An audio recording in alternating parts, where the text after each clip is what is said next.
Hello दोस्तों, नमस्कार। आप सभी का स्वागत है।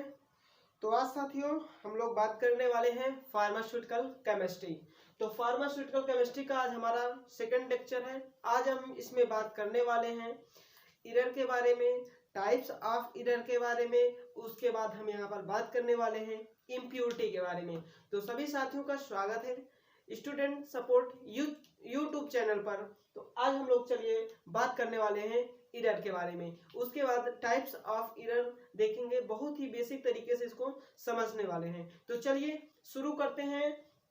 और जो भी चीजें आपको समझ में ना आई हूं या ना आ रही हूं उनको आप कमेंट सेक्शन में कमेंट करके हमें जरूर बताइएगा। तो चलिए हम शुरू करते हैं और आपको आवाज क्लियर जाएगी, ठीक है। तो यहाँ पे हम लोग आज बात करने वाले हैं साथियों बहुत ही अच्छे और बहुत ही शानदार तरीके से। तो चलिए हम लोग शुरू करते हैं। आज हम लोग बात करने वाले हैं एरर के बारे में। तो एरर होता क्या है पहले इसको जान लेते हैं, ठीक है। एरर मीन्स होता है त्रुटियां। क्या होता है? त्रुटियां, गलतियां, ठीक है। तो उसको हम समझते हैं, ठीक है। तो एरर जो होता है उसको हम बोलते हैं गलती। तो होता क्या है एरर साथियों, जैसे हमारे मान लीजिए difference between exact value and, ठीक है, मेजर्ड वैल्यू। क्या होगा? Difference between exact value and measured value is called error. क्या हो जाएगा? डिफरेंस बिटवीन, ध्यान से देखिएगा, डिफरेंस बिटवीन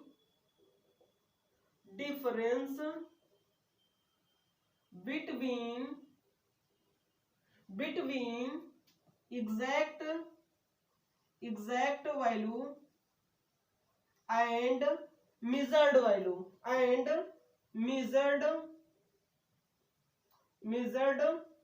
वैल्यू, ठीक है। इसको हम एग्जांपल से भी समझेंगे। जैसे देखिए दो वैल्यू के बीच में जो भी हमें क्या हो अंतर दिखे उसी को हम क्या कहते हैं? एरर कहते हैं। तो ठीक है, इसको हम एक तरीके से और लिख सकते हैं। क्या लिख सकते हैं? Difference between measured value and true value, difference between measured value and true value is called error, ठीक है। देखिए फिर से डेफिनेशन, दूसरी डेफिनेशन क्या है? Difference between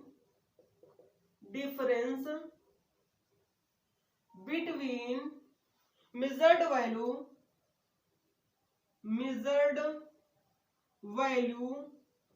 and true value, ठीक है, ट्रू वैल्यू। अब इसको समझिएगा। यहाँ पे मान लीजिए हम आपसे कहते हैं कि आप चलिए कुछ हम आपको दे रहे हैं जैसे सोडियम, ठीक है, और हमने बोल दिया कि इसकी जो है क्या है, मान लीजिए ये सोडियम है, ठीक है, Na यानी सोडियम, ठीक है, सोडियम। अब इसकी जो ट्रू वैल्यू है, ठीक है, सोडियम की मान लीजिए Ip में दी गई है, ठीक है, कितनी? 5 ग्राम, ठीक है, 5 ग्राम, ठीक है, इतनी दी गई है। तो ये इसकी ट्रू वैल्यू है। यहाँ पे हम लिख दे रहे हैं ट्रू वैल्यू, ठीक है। और अब आप मेजर करने गए हैं यानी आप वेट करने गए हैं, ठीक है। तो अब आप इसका वेट करने गए हैं, ये आपका, ठीक है, ये क्या है? वेटिंग मशीन है, ठीक है, ये वेटिंग मशीन है। यहाँ पे आपने अपना क्या किया? सोडियम रखा, ठीक है। अब सोडियम आप वेट कर रहे हैं तो आपने पहले इसको टेयर नहीं किया है, ठीक है, या फिर टेयर किया है तो आप इसमें क्या नहीं किए हैं? इसके डस्ट पार्टिकल्स जो भी है उस पर चिपके हुए हैं, आप उसको नहीं हटाए हैं। तो उसमें भी जो डस्ट पार्टिकल्स इंक्लूड हुए हैं, लगे हुए हैं, वो भी उसी के साथ क्या हो गए हैं? वेट हो गए हैं। तो आपको हमने बोला था 5 ग्राम वेट करने के लिए, तो आपने इसमें पहले से जो डस्ट है, जो डस्ट पार्टिकल है साथियों, ठीक है, जो डस्ट पार्टिकल है वो क्या है? इसी में चिपका हुआ है। और आपने जब इसमें सोडियम क्या कर दिया? रख दिया, तो वो भी इसी के साथ वेट हो गया। यानी मान लीजिए आपके पहले से इसमें जो भी डस्ट पार्टिकल्स थे वो 1 ग्राम मौजूद थे, ठीक है। और आपने अब इसको कितना किया?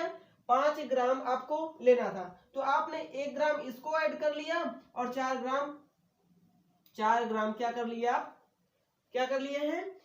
अपने सोडियम को वेट कर लिए हैं, ठीक है। इतनी बातें सभी को समझ में आ गई होंगी। अब यहाँ पे देखिए हमने बोला था आपसे 5 ग्राम ऐड करने मतलब वेट करने के लिए, ठीक है। आपने कितना किया?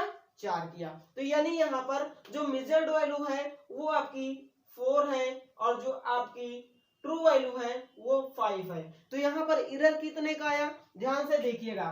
तो यहाँ पे एरर जो आया है साथियों वो आया है 5 माइनस 4 इज इक्वल टू 1। समझ में आ गया। यानी जो आपकी ट्रू वैल्यू थी और जो मेजर वैल्यू थी उन दोनों के बीच के जो डिफरेंस आया वो 1 आया। यानी यहाँ पर एरर 1 ग्राम का हो गया। ठीक है, 1 ग्राम का क्या हो गया, एरर हो गया। तो एरर आई होप आपको समझ में आ गया होगा। अब अगर एरर आपको समझ में आ गया है तो चलिए हम आगे देखते हैं कुछ इसके टाइप्स। अब यहाँ पर यह भी ध्यान दीजिए कि एरर कहाँ कहाँ से आ सकता है। ठीक है, एरर कहाँ कहाँ से आ सकता है तो वो हम इसको देखेंगे। तो इतना आप सभी लोग नोट कर लीजिए। ठीक है, चलिए आगे देखते हैं। आपको जो भी ना समझ में आए आप इसको कमेंट में जरूर हमें कमेंट करके बता दीजिए कि यहाँ पे हमें समझ में नहीं आया है। ठीक है, चलिए आगे हम देखते हैं फिर।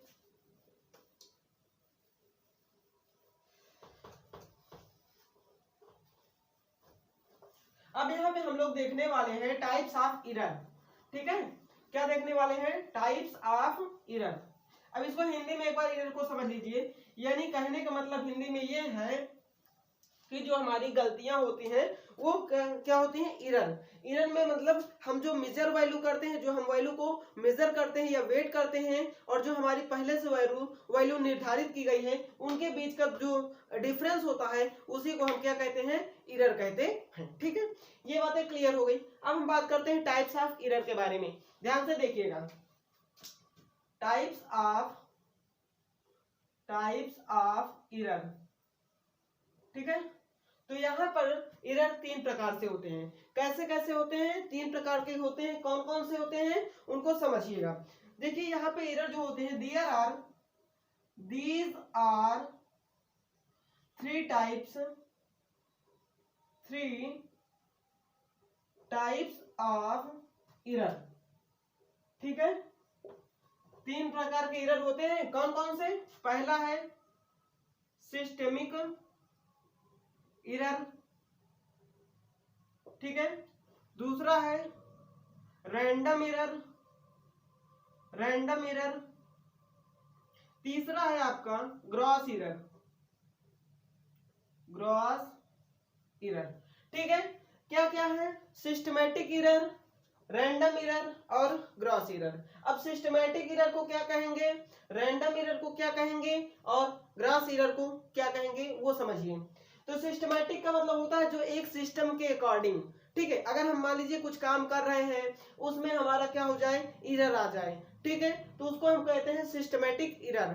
ठीक है, और रैंडम एरर जो हमको मतलब हम कुछ काम कर रहे हैं और हमें पता ना चले, अचानक से उसमें एरर आ जाए, अचानक से उसमें कोई गलती हो जाए, उसको क्या कहते हैं, रैंडम एरर। और ग्रॉस एरर क्या होता है, इन दोनों एरर का कॉम्बिनेशन होता है, उसी को हम क्या कहते हैं, ग्रॉस एरर कहते हैं। ठीक है, बात समझ में आ गई सभी को। चलिए हम इसको एक एक करके समझते हैं। ठीक है, अच्छे से समझेंगे और बहुत ही आसानी से समझेंगे। ठीक है, तो ध्यान से देखिएगा।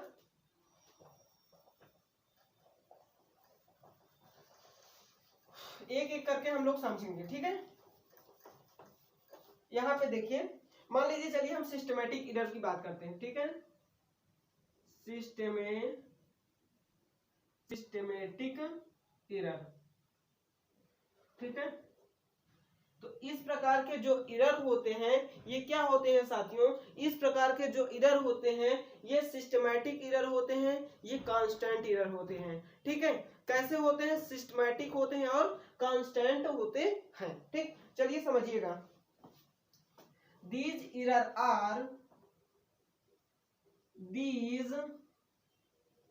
error are systematic या सिस्टेमिक एंड कांस्टेंट। ठीक है, कांस्टेंट कैसे होते हैं, सिस्टेमिक होते हैं और कांस्टेंट होते हैं। दूसरी बात, इसका ये पहला पॉइंट हो गया। दूसरा पॉइंट क्या है, these types of error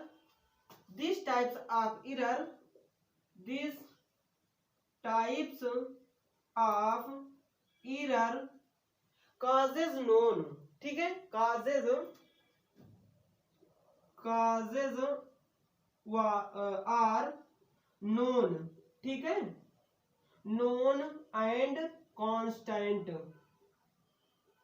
मतलब समझिए यहां पर तो जो सिस्टमैटिक एरर होता है, these error are systemic and constant, ये ऐसे एरर होते हैं जो हमारे सिस्टमैटिक होते हैं और कांस्टेंट होते हैं, ठीक है। यह भी हम कह सकते हैं कि ऐसे एरर जिनका हमें कारण पता हो, ऐसे एरर जिनका हमें कारण पता हो उन्हें हम सिस्टमैटिक एरर कहते हैं, ठीक। ऐसे एरर जिनका हमें कारण पता हो, कॉजेज नोन हो, उसको हम कहते हैं सिस्टमैटिक एरर, ठीक है। और क्या हो, कांस्टेंट हो। बात समझ में आ गई? इतनी बातें सभी को क्लियर हो गई? चलिए अब हम आगे बात करते हैं इसी में, ठीक है। अगला टॉपिक इसमें है कि in this types of error को हम क्या कर सकते हैं, पहचान सकते हैं। टू आइडेंटिफाई, हम इसको पहचान सकते हैं और इसमें से हम क्या कर सकते हैं, जो भी हमारी गलतियां हैं उनको हम रिमूव कर सकते हैं, क्या कर सकते हैं, हटा सकते हैं और उनको हम पहचान भी सकते हैं, ठीक है। तो चलिए देखते हैं आगे, इसको नोट करिए।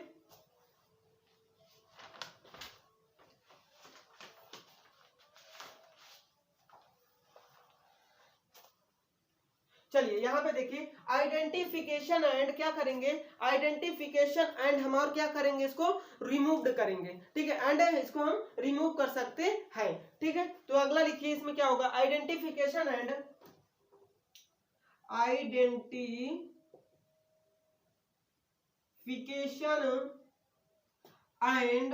करेक्शन, ठीक है। इसमें हम इसको क्या कर सकते हैं, आइडेंटिफाई कर सकते हैं और इसमें हम क्या कर सकते हैं, करेक्शन कर सकते हैं। करेक्शन क्या हो सकता है, पॉसिबल हो सकता है, करेक्शन इज पॉसिबल, ठीक है। इस प्रकार के एरर को हम आइडेंटिफाई कर सकते हैं और उसमें जो भी करेक्शन हो सकता है उसको हम कर सकते हैं, ठीक है। तो ये होता है हमारा सिस्टमैटिक एरर। बात समझ में आ गई सभी को? चलिए और हम इसमें क्या कर सकते हैं, this types of error prevent and removed, क्या कर सकते हैं, इस टाइप्स के एरर को हम रोक सकते हैं और हटा भी सकते हैं। तो इसमें अगला पॉइंट क्या हो जाएगा, ध्यान से सुनते चलिएगा, ठीक है। This types of error, this types of error to prevent and removed, to prevent and removed, ठीक है। तो यहां पे आपको 3 पॉइंट समझा रहा हूं सिस्टमैटिक एरर के बारे में।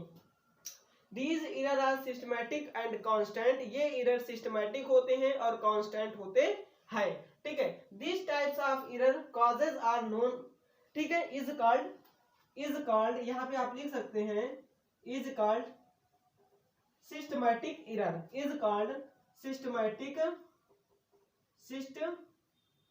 ठीक है, SYSTE सिस्टमैटिक एरर, ठीक है। बात समझ में आ गई? चलिए, identification and correction is possible, इस प्रकार के एरर को हम आइडेंटिफाई कर सकते हैं और उसमें हम करेक्शन भी कर सकते हैं, करेक्शन करना संभव हो सकता है, ठीक है। This types of error to prevent and remove, इस टाइप्स के जो भी एरर हैं उनको हम रोक सकते हैं और उनको हम रिमूव भी कर सकते हैं। तो इतनी बातें आपको समझ में आ गई होंगी। अब चलिए हम बात कर लेते हैं इसमें सोर्स ऑफ क्या, सोर्स ऑफ डिटरमिन एरर। हम इसमें कैसे इसके सोर्स को हम क्या कर सकते हैं, डिटरमिनेट कर सकते हैं। तो इसको नोट करिए, हम आगे बढ़ते हैं। तो चलिए साथियों, अब हम लोग यहाँ पर देखने वाले हैं कि जो सिस्टमैटिक एरर है उसके क्या क्या सोर्स हो सकते हैं, वह कहाँ से एरर आ सकता है। तो जो हमारा पहला पॉइंट है साथियों, एरर प्रोड्यूस ड्यूरिंग सैंपलिंग। अगर हम सैंपलिंग गलत तरीके से करते हैं, मान लीजिए आपके पास ग्लास वेयर है, ठीक है, मान लीजिए आपके पास ग्लास वेयर है, ठीक है, और आपने ग्लास वेयर कहां से उठाया, आपने लैब से उठाया, ठीक है, और आपने उसको वॉश नहीं किया, क्या नहीं किया, उसको वॉश नहीं किया आपने, ठीक है, पहली बात। दूसरी बात आपने क्या किया कि जो भी आपका वो था, वेइंग मशीन था, ठीक है, वेइंग मशीन, ठीक है, उसको आपने क्या नहीं किया, टेयर नहीं किया, ठीक है, टेयर नहीं किया, ये हो गया। ठीक है। तो इसमें से क्या हो जाएगा, और यदि आप सैंपलिंग कर रहे हैं यानी आप किसी चीज को क्या कर रहे हैं, पकड़ रहे हैं, मान लीजिए आपका सोल्यूशन है, ठीक है, मान लीजिए आपका क्या है, सोल्यूशन है, ठीक है, आप सोल्यूशन बना रहे हैं, ठीक है, मान लीजिए आप कुछ प्रिपरेशन कर रहे हैं और आपके दोस्त ने क्या कर लिया, उस सोल्यूशन के जो भी ग्लास वेयर्स थे उसको उसने क्या कर दिया, चेंज कर दिया, क्या कर दिया, चेंज कर दिया, ठीक है। तो ये हमें पता चल गया कि उसने क्या कर दिया है, हमारे जो भी ग्लास वेयर्स थे उनको क्या कर दिया, चेंज कर दिया है। यानी मान लीजिए क्या है, ये आपका सोल्यूशन है, ठीक है, ये आपका दूसरा ग्लास वेयर है, तो उसने क्या किया, इस ग्लास वेयर को बिना वॉश किए हुए उसमें सोल्यूशन को क्या कर दिया, पोर कर दिया, ठीक है। तो क्या हुआ, वो आपका एरर हो जाएगा, क्या हो जाएगा, वो आपका एरर हो जाएगा, ठीक है। तो इस तरीके से क्या होता है, सैंपलिंग आपकी क्या हो जाएगी, गड़बड़ हो जाएगी, ठीक है। ये पहला पॉइंट था। दूसरा पॉइंट क्या है, use of incorrect formula. Use of incorrect formula बहुत ही आराम से समझिएगा। पहला तो आपका ये सैंपलिंग वाला हो गया, दूसरा है आपने यदि गलत तरीके से क्या किया है, फार्मूला गलत यूज किया है, ठीक है। मान लीजिए आपको क्या करना है, मान लीजिए आपका सोल्यूशन है, ठीक है, क्या है, सोल्यूशन है, ठीक है। अब आपको उसमें वन नॉर्मल यूज करना है, क्या यूज करना है, वन नॉर्मल यूज करना है। जब आपको अगर सोल्यूशन का फार्मूला नहीं पता है, यानी नॉर्मेलिटी का फार्मूला नहीं पता है, आपने किसी भी तरीके से क्या कर दिया है, उसको वेइंग कर लिया है, ठीक है, उसको मेजर कर लिया है, तो वहां पे क्या हो जाएगा, एरर आ जाएगा। यानी इनकरेक्ट फार्मूला आपने यूज किया है, तो आपके सैंपल में आपके जो भी मिक्सचर्स बना रहे हैं आप, जो आप सोल्यूशन बना रहे हैं उसमें क्या हो जाएगा, एरर आ जाएगा, ठीक है। ये दूसरा पॉइंट था। तो तीसरा पॉइंट है साथियों, wrong analytical method is used to calculate the true value. यदि आप क्या करते हैं, ट्रू वैल्यू कैलकुलेट कर रहे हैं, ठीक है, मान लीजिए कोई भी सोल्यूशन है आपके पास, ठीक है, ध्यान से सुनिएगा, ध्यान से सुनिएगा। मान लीजिए आपके पास, आपको लेना है एक, मान लीजिए 10 ml, ठीक है, 10 ml का क्या लेना है, HCl लेना है, ठीक है, 10 ml आपको HCl लेना है और आपको मिल नहीं रहा है क्या, मेजरिंग सिलेंडर, ठीक है, मेजरिंग सिलेंडर, ठीक है। और आपने क्या किया, आपने उसको ले लिया बीकर में, किसमें ले लिया, बीकर के माध्यम से उसको आपने मेजर किया, किसके माध्यम से, बीकर के माध्यम से आपने क्या किया, मेजर किया। तो आपका जो करेक्ट वैल्यू इसमें आएगा, ठीक है, वो इसमें नहीं आएगा। बात समझ में आ रही है, यानी जो आपकी मेजर वैल्यू जो आपको 10 ml चाहिए था, वो आपको मेजरिंग सिलेंडर से लेना था, ठीक है, और आपने लिया किसमें से है, बीकर से। तो आपका जो भी HCl है वो क्या हो जाएगा, या तो उसकी क्वांटिटी बढ़ जाएगी, ठीक है, क्वांटिटी उसकी क्या हो जाएगी, इंक्रीज हो जाएगी, ठीक है, या तो फिर उसकी क्वांटिटी क्या हो जाएगी, डिक्रीज हो जाएगी, क्या हो जाएगी, डिक्रीज हो जाएगी। फिर आप जो सैंपलिंग कर रहे हैं, जो आप फार्मुलेशन कर रहे हैं, उसमें क्या हो जाएगा, उसमें एरर हो जाएगा, उसमें क्या हो जाएगा, उसमें एरर हो जाएगा। तो बात समझ में आ गई।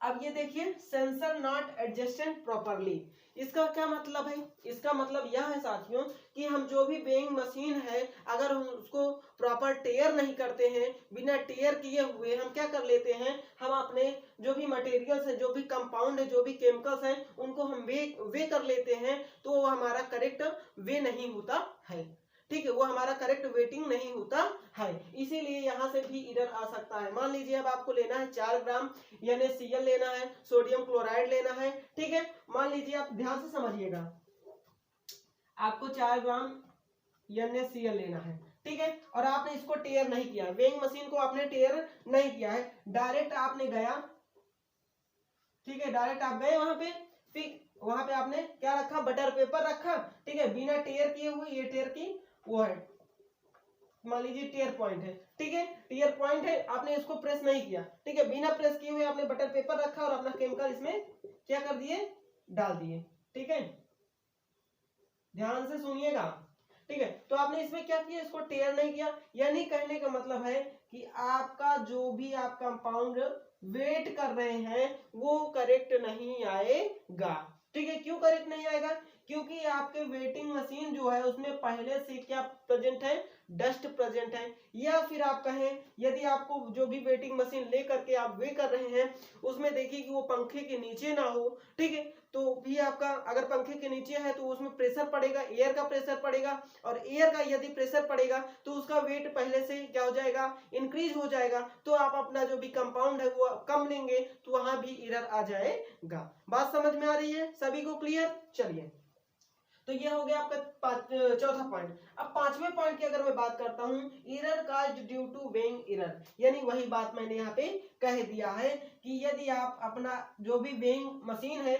उसको आप प्रॉपर सेट नहीं करेंगे तो आपके वेइंग जो भी कंपाउंड है, जो भी केमिकल्स है, अगर आप उसको वे करेंगे तो उसमें क्या आ जाएगा, एरर आ जाएगा। उसके बाद आप जो भी सोल्यूशन बनाएंगे उसकी क्वांटिटी कम हो जाएगी, ये निश्चित हो जाएगा। ठीक है, अब हम बात करते हैं छठवें पॉइंट की। छठवां पॉइंट हमारा क्या है, इन कॉल्ड कंसंट्रेशन ऑफ टाइट्रेशन। यहाँ पर यदि हमारा क्या होता है, कंसंट्रेशन टाइट्रेशन क्या होती है, अलग अलग आती है। तो क्यों अलग अलग आएगी, क्योंकि हमारा यहाँ पे हमने क्या लिया था, HCl लिया था, उसकी क्वांटिटी कम या ज्यादा हो गई थी, तो हमारा क्या हो जाएगा, टाइट्रेशन गलत हो जाएगा। जो हम टाइट्रेशन कर रहे हैं, जिस भी हम एसिड या बेस की कंसंट्रेशन को जानने के लिए, वो क्या हो जाएगा, उसमें एरर आ जाएगा। उसमें क्या आ जाएगा, एरर आ जाएगा। तो आई होप साथियों आपको सिस्टमैटिक एरर बहुत ही अच्छे से समझ में आ गया होगा। बात समझ में आ गई? चलिए, आ गई है तो अच्छी बात है। अब हम बात करते हैं रैंडम एरर के बारे में। आप इसको नोट कर लीजिए।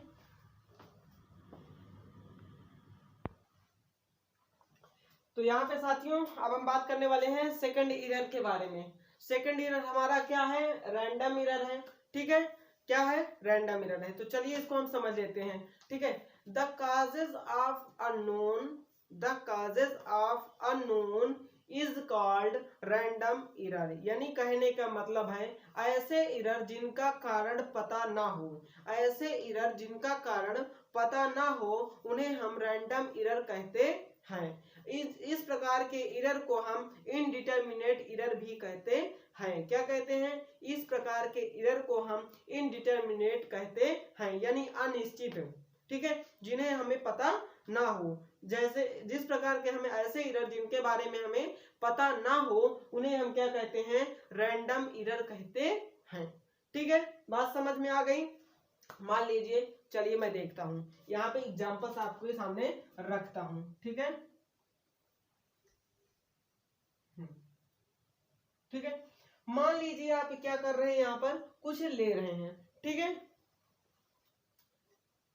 चलिए इसके बारे में मैं अभी बाद में बात करता हूं, पहले आप देख लीजिए। यहाँ पर हमें क्या है, ये जैसे मान लीजिए कि आपके पास क्या है, बैलेंस ऑफ लो रेजिस्टेंस। ठीक है, जो भी आपके क्या है, यहाँ पर बैलेंस ऑफ लो रेजिस्टेंस के क्या है, ग्लास वेयर्स हैं। ठीक है, balance of low resistance glass ware. ठीक है, ग्लास वेयर। ठीक है, अब यहाँ पे आपको क्या किया गया है, ग्लास वेयर दे दिया गया है। ठीक है, मान लीजिए ये ग्लास वेयर है। ठीक है, अब इसका रेजिस्टेंस क्या है, कम है, इसका रेजिस्टेंस क्या है, कम है। ठीक है, रेजिस्टेंस लो है। ठीक है, अब इसको आप हीट कर रहे हो, इसको आप क्या कर रहे हो, आप इसको हीट कर रहे हो। ठीक है, तो यहाँ पे आप देख सकते हो। ठीक है, आप इसको हीट कर रहे हो। अब हीट ऐसा कर रहे हो कि आप करते गए और अचानक से क्या हो गया, ये क्रैक हो गया। अचानक से ये क्या हो गया, क्रैक हो गया। ठीक है, तो ये क्या हो गया, इनडिटरमिनेट हो गया। ठीक है, हमें पता नहीं चला और ये क्या हो गया, टूट गया, क्रैक हो गया। तो ये क्या हो जाएगा, ये हो जाएगा आपका रैंडम एरर। ठीक है, और देखिए इसको हम क्या कहते हैं, इसको हम कहते हैं साथियों इनडिटरमिनेट एरर, यानी अनिश्चित, जो हमें पता ना हो उसे हम क्या कहते हैं, इनडिटरमिनेट एरर। अब यहाँ पे सोर्स की हम बात करते हैं, तो सोर्स में क्या क्या हो जाएगा, सैंपल हैंडलिंग इम्प्रॉपरली। पहली बात वही हो जाएगी कि जो मैंने आपको सिस्टमैटिक एरर में बताया था। इतनी बातें आपको क्लियर हो गई साथियों, सभी को क्लियर हो गई कि हमारा जो रैंडम एरर होता है उसे हम the causes of unknown and random is called random error, यानी ऐसे एरर जिनके बारे में जिनके कारण हमें ना पता हो उन्हें हम रैंडम एरर कहते हैं, और इनको हम क्या कहते हैं, इनडिटरमिनेट एरर भी कहते हैं। बात समझ में आ गई? अब अगर हम बात करते हैं इसके सोर्स ऑफ इनडिटर्मिनेट की, ठीक है, जो इनडिटर्मिनेट एरर है उसके सोर्स के बारे में अगर हम बात करते हैं तो इसका पहला पॉइंट हो जाएगा कि हम जो भी क्या करते हैं सैंपल लेते हैं उसकी अगर हैंडलिंग हम प्रॉपरली नहीं करते हैं तो वहां पे भी एरर आ सकता है। और इस प्रकार के एरर को हम क्या नहीं कर सकते हैं, it does not in this types of error does not prevent and removed. ठीक है, समझ में आ रहा है सभी को, मतलब इस प्रकार के एरर को ना तो हम रोक सकते हैं ना तो हम रिमूव कर सकते हैं। ठीक है, बात समझ में आ गई। चलिए देखते हैं, यहाँ पे अगला पॉइंट और एक लिख लीजिए, ठीक है, उसके बाद हम इसके सोर्स के बारे में बताते हैं आपको। ठीक, ध्यान से देखिएगा, इसको आपको सिंपल सा लिखना कैसे है, in this types of error,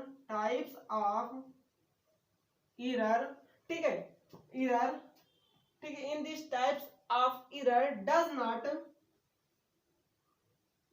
not prevent and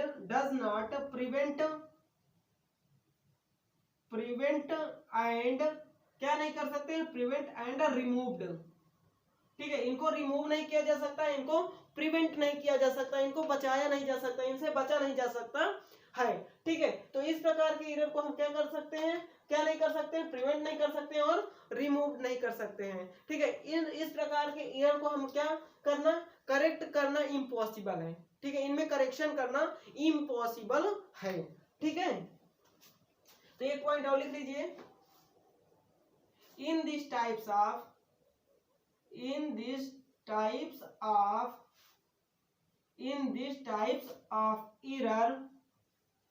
error, ठीक है, क्या करना, एरर डज नॉट पॉसिबल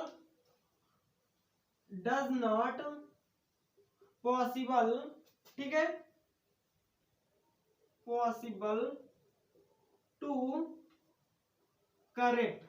ठीक है, मतलब इस प्रकार के एरर को हम क्या नहीं कर सकते साथियों, करेक्ट नहीं कर सकते हैं। तो आपके पास 5 पॉइंट हो गए हैं रैंडम एरर के बारे में लिखने के लिए। अब हम बात करेंगे इसमें साथियों इसके सोर्स क्या क्या है, और आप सभी लोग वीडियो को पूरा देखिए, बहुत ही मजा आएगा, कोई बोरिंग का टॉपिक नहीं है। ठीक है, तो इस प्रकार से आप इसको लिख सकते हैं, आपको पूरा नंबर मिल जाएगा। बात समझ में आ गई, इसको आप लिखिए, फिर हम सोर्स के बारे में बात करते हैं।